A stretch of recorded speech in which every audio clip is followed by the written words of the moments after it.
Good morning,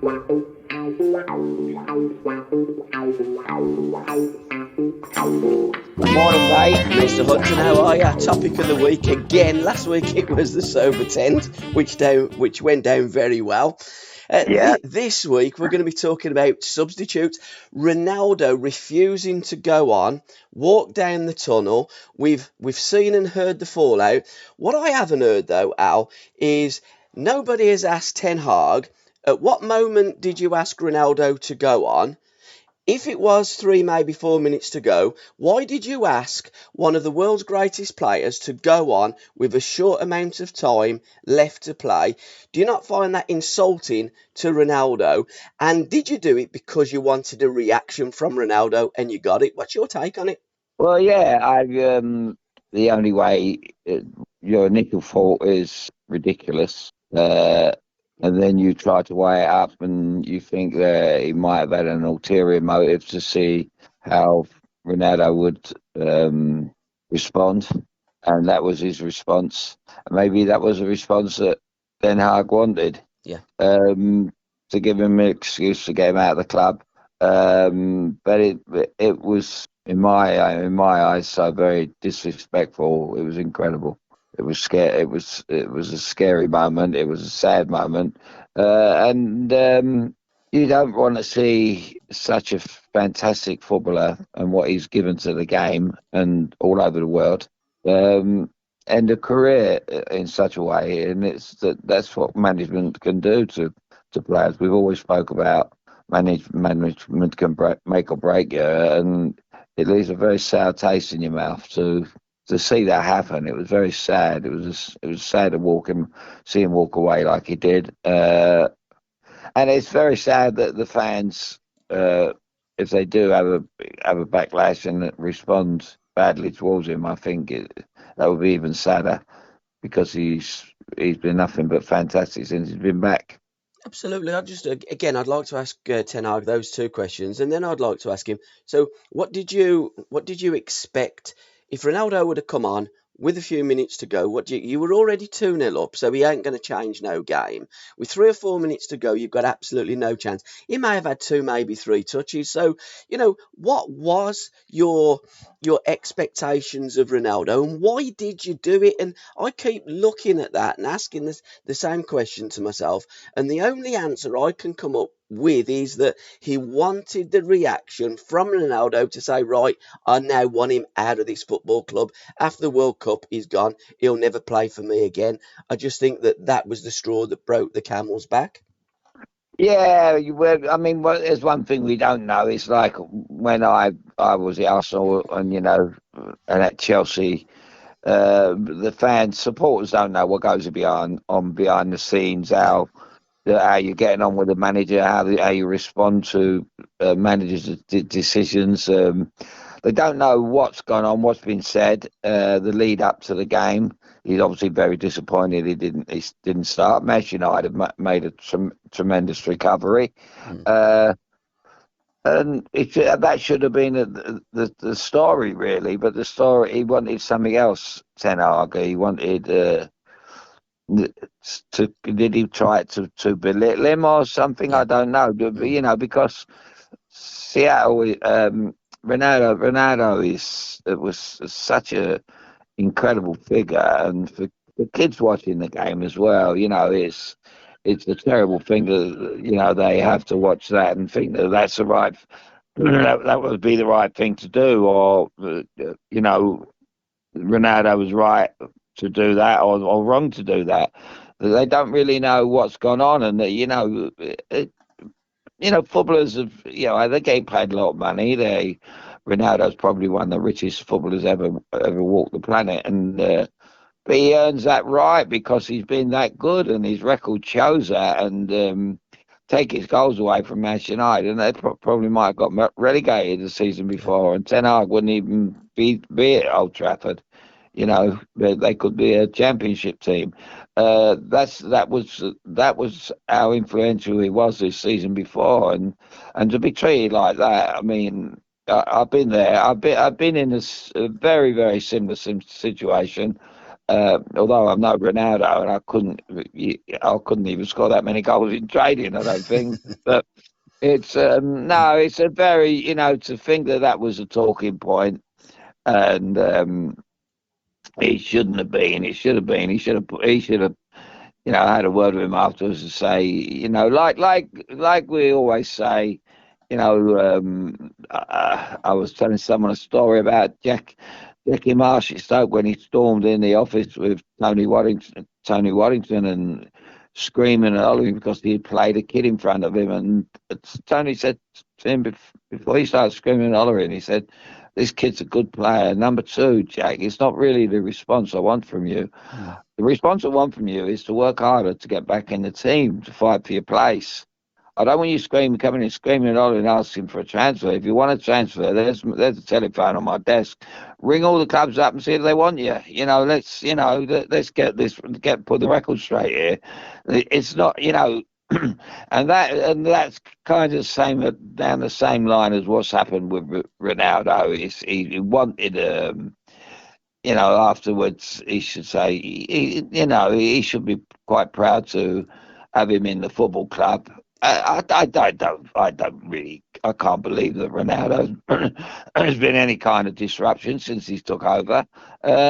He's a top world class player who deserves proper respect from managers. Absolutely. It's Ten Hag might go on to do great things at Manchester United, but in years to come, when he turns around and he starts talking about his experience in football, I don't think that is one that he can be very proud of. No, absolutely. One that also can't be very proud of is Terry Neal, the way that he treated you at Arsenal. And when I hear fans say, no players ever refused to go on. Okay, yours was very, very different, and you did go on. Gunter Netzer, I do want to briefly talk about Gunter after your experience as well, didn't go on in the 73, or refused to go on in the 73 German Cup final against Cologne, but did in extra time. But let's just go back to 1978 when Don was giving Terry a little bit of clout on the bench about a substitute. You take up the story, and coincidentally, that song did hit the parades in July 1978 by a South African all-group band as well. Great song and a great story that you're going to tell out. Well, it was uh, let's not forget in 1977-78, I was in and out the side through injury, had a bad abdominal strain, and I was struggling. And to be perfectly honest, it used to come on after about an hour, Paul, and Yeah. I couldn't train properly, and I couldn't play properly. I was injured, and he made me substitute in a League Cup tie as a quarter final at Highbury. Remember, in those days, there's only one substitute, whereas with Ronaldo the other night there was six or seven, or I don't know if he was the last one to go on the field. I don't even know. It wasn't really Yeah. that wasn't that interesting. But there was a Highbury, if you can remember the old ground. It was a fantastic ground, and as you get to the bottom of the tunnel, there's two little boxes for the home and away um, substitute manager. You could get, let's say, you could just get four in the little box. So Yeah. there's Don Howe and Terry Neal in the front of the box, and I'm sitting in the back with a fella named Tony Donnelly, who was the kit man, the boot man, this man, that man, the everything man at Highbury. Very well respected, a lovely fella, Arsenal through and through, and he's sitting next to me behind. The manager and the coach, and they'd done a great job. Arsenal. They got a job they got a draw up at Main Road at 0-0. Pat Jennings was. I didn't go to the game. Pat Jennings got them through with the draw by putting him in one of his superlative displays. So I was named substitute for the replay on the Wednesday night. It was a very, very cold night at Highbury. And I was just sitting in the back behind the manager and the coach, and I didn't have my boots on. I had a towel wrapped around my feet, and for the first 20 minutes, after about 10 minutes, quarter of an hour, it's quite obvious that we needed to make a change. They were overrunning us in midfield. They had the likes of Asa Hartford and Steve Williams, I think, who was a very good player at Southampton, who went to Man City. He was playing well. Hartford was getting they had a lot of room on the ball. They had a lot of space. They had a lot of time, and they were just getting through too easy out about back four, and our midfield was non-existent. And Don Howe was kept nudging Terry and saying, "Make a change, make a change."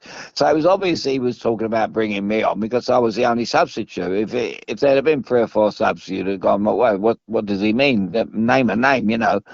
But it was obvious to bring me on. And then on the half-hour mark, because of the clock at Highbury, and I can remember looking up on the half-hour mark, he turned around and he said, "Right, Addy, you're coming on." So I looked at Tony. I said, "Come on, Tony, we're going in the dressing room. You're going to clean my boots and I'm going to put my feet under the hot tap." He said, Terry Neal said, "What are you talking about?" I said, I'm not coming on. I said, "My feet are too cold." I said, I can't come on. My feet are freezing. Won't be able to feel the ball." I said, "You're joking." So I got up and I walked down the tunnel, and Tony Donnelly was falling all over the place, banging into the walls down the tunnel, laughing. He said, "I've never seen anything like it.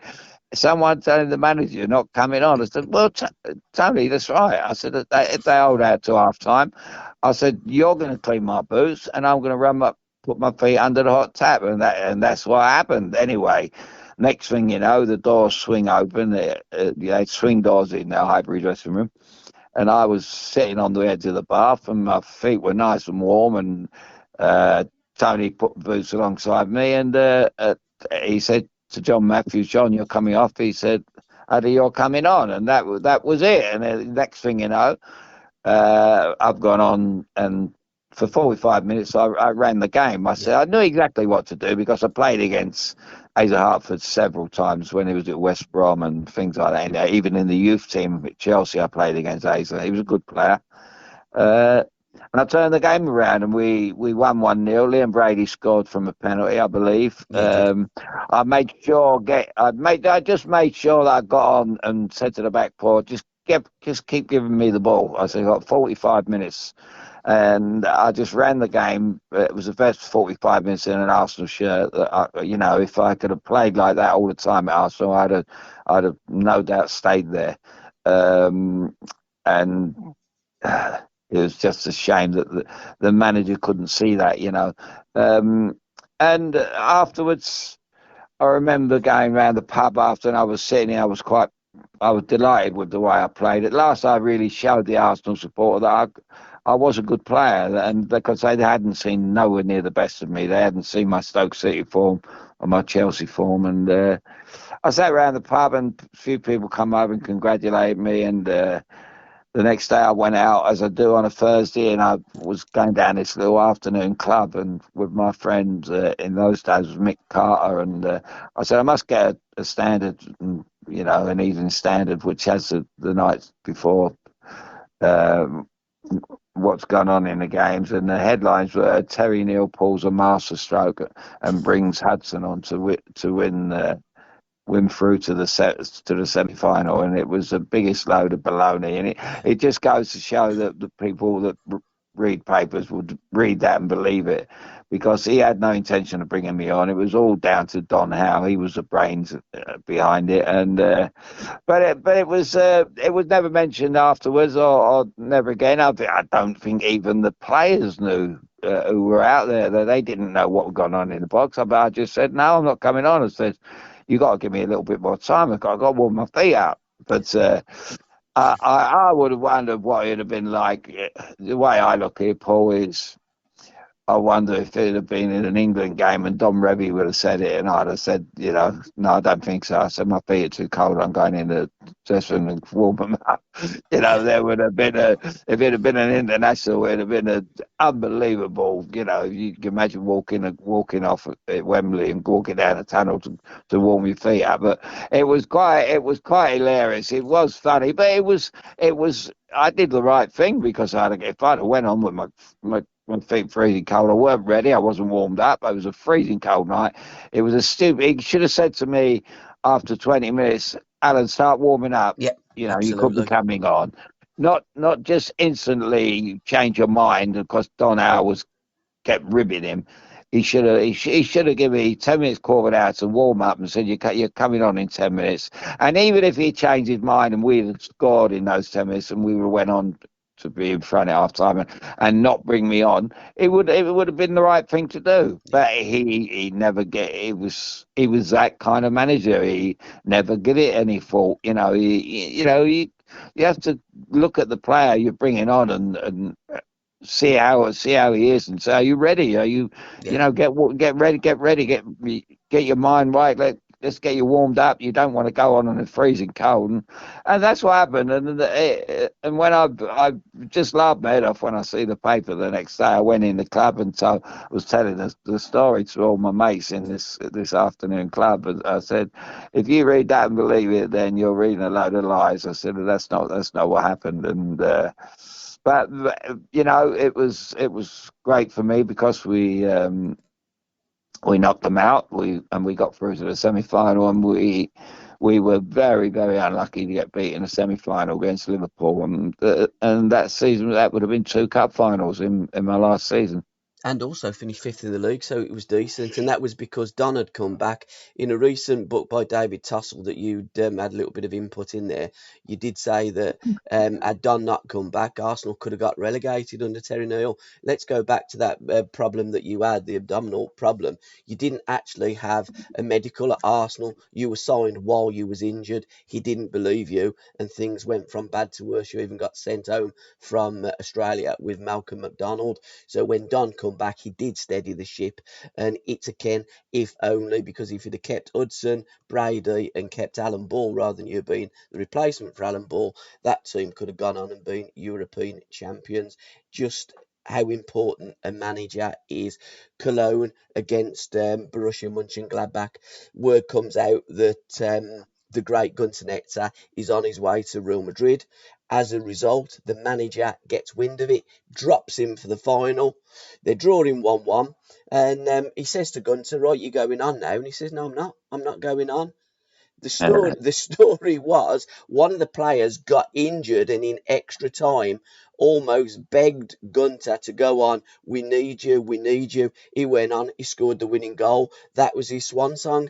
But again, all down to management, whether it's the Borussia Mönchengladbach manager in 73, whether you look at Terry Neal in 78, or you look at Ten Hag now.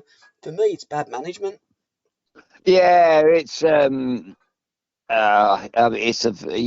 very. Uh, I always think that I mean, I was out yesterday. I went to a game at Sutton United. I was with a lot of Chelsea supporters, and you listen to their opinions on managers and the past and the future and the present. And you'd like to tell them these kind of stories to say you have to understand it's the same as any other job in Yep. in your line of work. I said to a couple of them, in your line of work, if you was treated like that, who knows how you would respond? Show a little respect. Mm. And when I I got the injury in training in Stoke City. It was a weird situation. We didn't have a game of the weekend on the Friday. We trained and I did my stomach exercises, and after training, I did a double lot of them because we weren't playing on the Saturday. And on leaving the ground, someone said that Eileen, who works on the desk, said, "I've just had a phone call from Chelsea. Will you go and play in a testimonial tomorrow morning down at the bridge?" So I'm not sure. Something to do with Frank Lampard Senior Yeah. and at West Ham. And I said, "Yeah, I'd love to because it, it was good to go back to the bridge. It's good to get away from the environment." I went and played, and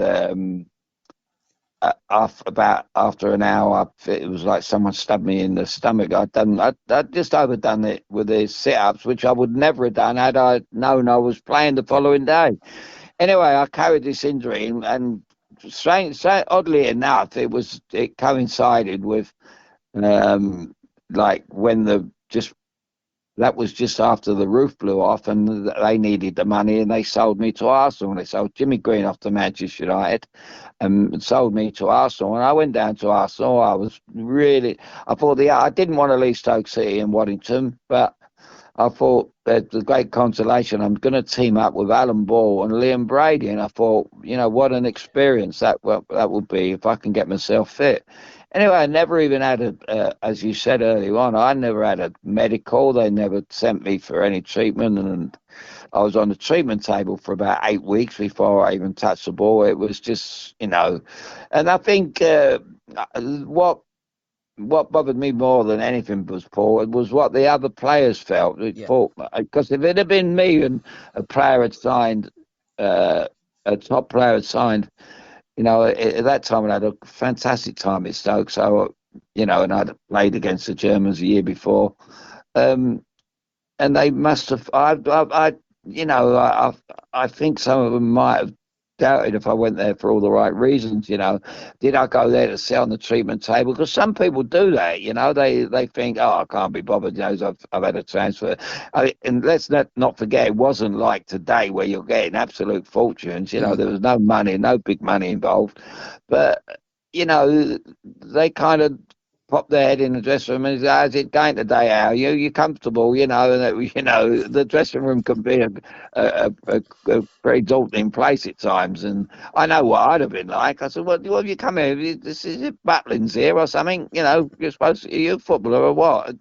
But that was all down to bad management and not allowing me to get fit, or sending me away or even sending me away on holiday for a month and say, don't do nothing, because that's what happened in the end. When I did walk out on Arsenal in the end, it was only through walking out on Arsenal and resting for a month before I started training again that I got rid of the injury. So I needed rest.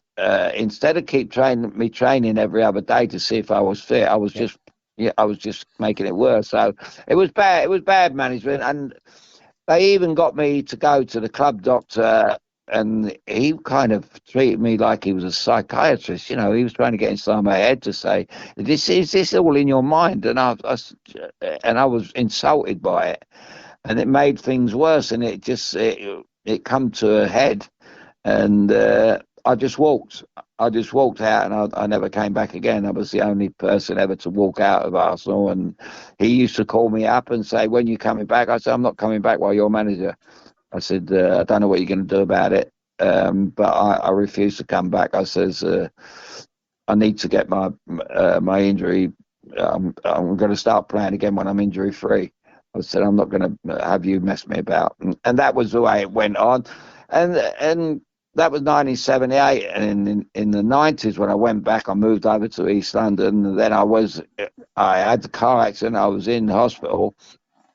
Terry Neal had a sports bar, which was literally a 5-minute walk. Or for me, in my wheelchair, I was in a wheelchair at the time. I used to go in his bar in the wheelchair, and we would talk about old times, and it was funny. It was real funny, and he would introduce me to people and this, that, and I don't know. And I thought, if only you knew what a fraud this is, and that's where he ended up running a bar. In those days, managers were there for life. He'd had 2 of the top jobs in the game. He had a job at Tottenham, and he had a job at Arsenal, were 2 of the top jobs in the world at that time, because they were as bigger clubs then as they are now, So, again, we always finish off with management, don't we? Yeah. But that being our last word. But today we won't finish off with management, because it just come to my attention while I was waiting for my coffee. This was the day that Matthew Harding died. Yes. Yeah. And that was a very sad day. I'm very good friends with his best friend at the moment, and he tells me some wonderful stories about him. I had lunch with Matthew 10 days before his helicopter went down, and it still deeply saddens me, And it's especially with Chelsea playing yesterday. Matthew would have been there yesterday. He'd have been in charge of the club, and but make no mistake, any Chelsea supporter, Chelsea had Matthew taken over, which he would have done in time. Chelsea would have been bigger, if not bigger, than what they are now. And the success they've had, they would have had just as much success, if not more.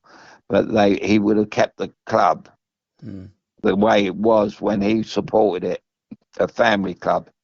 Again, And that's what's lacking, because I heard so many disturbing rumours at the table yesterday from Chelsea supporters about how the club's changed over the years and how they miss people like Matthew, and not knowing that today was the day. It was on a Monday, actually, wasn't it, when it happened, after a match at Bolton, I think, when the helicopter come down. And I put the news on Tuesday morning, 6 o'clock a.m., and see the remains of the helicopter scattered all over the floor. And the news reporter said, I just believe that this is Chelsea directors. It's got to be, because there's programs, Chelsea and Bolton programs from last night.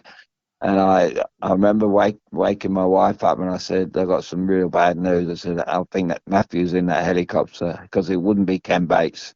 yeah, No, he couldn't. It could only happen to Matthew and not Bates, and it was a really, really sad day. And one of the strangest things is, I could have been on it with him, because 10 days before he could easily have said to me, "How do you fancy?" I had several phone calls from people saying to see if I was okay, because they knew I'd had lunch with him. wow. And one of those was Paul Miller, who Right, was Maxo, yeah, Maxie called me, because he knew Matthew, and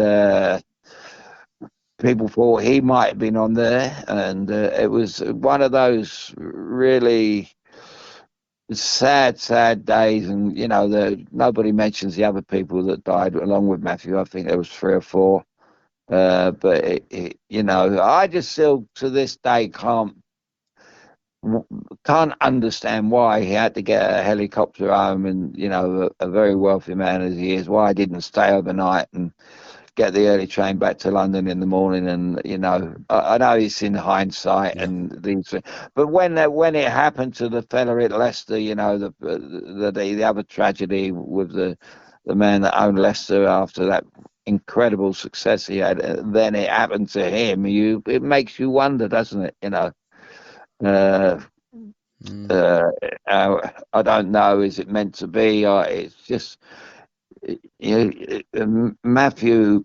His last words to me, Matthew, when we left the lunch table, I said, "Where do you go from here?" And I meant to him, "Are you going back to work?" Because it was after lunch, and he said, "I'm just going to have to wait for him to die." And they were his last words to me. And I said, "What do you mean?" He said, "You know who?" He said, He said, "Because that's the way it is at the moment. He's running the club, and I've got to wait for him to die to take over." And lo and behold, he went down, and it's unbelievable. If it was in a film script, it would be, you'd say, look, that's pushing it a bit far.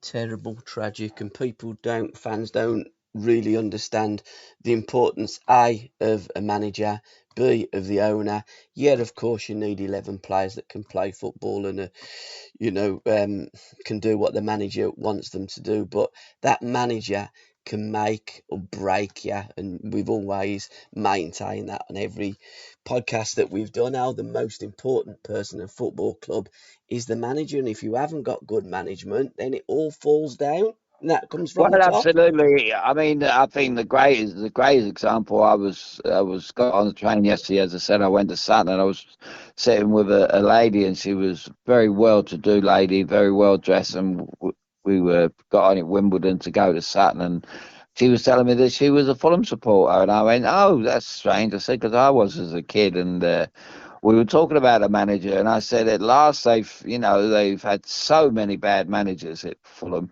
Mm. I said, "At last, you've got the right man to do the job." And he's this new manager. He's turned the whole club around, the way they play, um, even to the extent of getting Steve Gerrard a sack. Yeah. He was that far advanced of Steve in management terms. They just smashed Villa the other night, and it was and again it was all down to management. It was that was the game plan. Fulham come out of traps and said don't because Chelsea Villa played very well on the previous Saturday against Chelsea and should have beat Yeah. Chelsea had it not been for the Chelsea goalkeeper. Mm. So Villa were kind of, if we can turn his performance into goals, he would still be in a job. But the Fulham manager went about it and thought, well, he's under pressure. He'll be a little bit nervous. The players will be a little bit nervy. They need the points badly. Let's not let them settle. And it was great management. I thought fantastic management from the Fulham manager. And he took over from Scott Parker. Scott Parker couldn't have played like that. Scott Parker was a manager who was always a little bit like Terry Neal. Yeah, pass it backwards. Don't take any chances going forward. This fella gets his players to they're courageous. They go forward. They try and score goals. That's why Mitrovic all of a sudden is now a Premier League player because of the management. 100%. Whereas the last time around, he scored about 2 goals in the entire season because Fulham was so negative.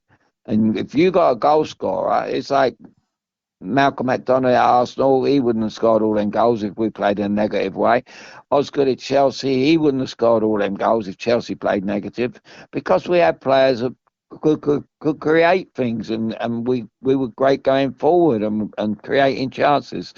And that's all. Again, it's down to the manager. A manager can make or break a football club, Absolutely. and the player, and more important, the player. Absolutely. And finally, what I've never understood, Al, it looks as though Villa are negotiating with is it Sporting Lisbon for their manager to come over and join the fold at Villa Park.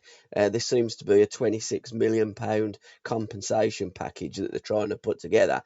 It always amazes me why clubs are reticent to spend money on the manager. They'll fork out £100 million on a player and go, well, we've done about 25 million compensation for a manager, when the manager's the most important person at the football club.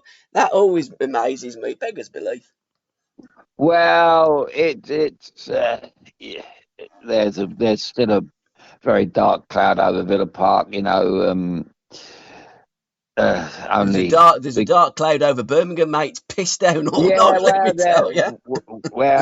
There was a dark. I lived up the road, obviously, in the potteries of the chimney pots and the smoke and everything else. But there was never a dark cloud with Waddington. There was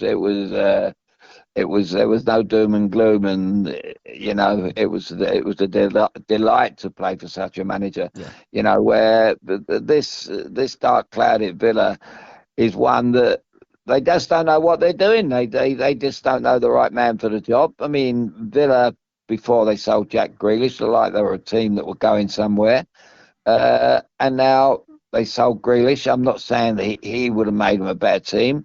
This is something we don't know.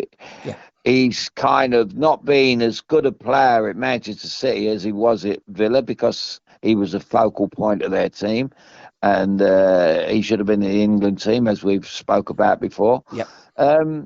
So they kind of they're in the middle of nowhere at the moment, Aston Villa. Danny Ings and the kid from Brentford, I like him, Ollie Watkins, in a good side, he'd be a good player.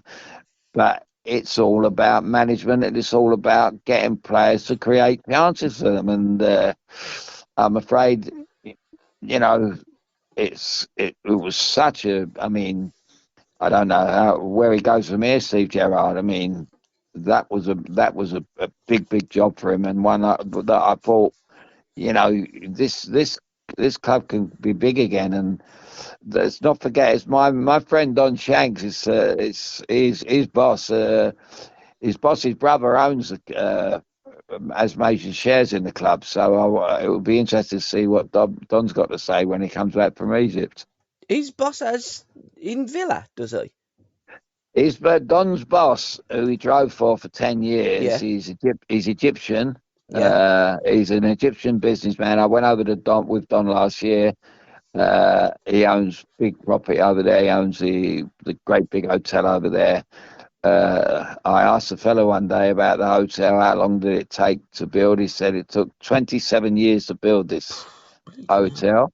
And the same people that built it built Disney World. I thought he was going to say So the that, pyramids. so well, yeah.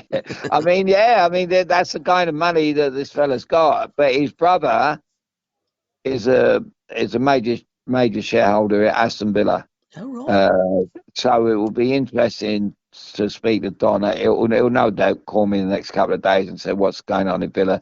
I don't know. I don't think Don's ever met his brother, but I know the fellow that Don works for. He speaks very highly of, and they're good people. But when it comes to football, have they got the football? They got the money, but They've got the they nous. haven't got the, but Mm. money don't give you the.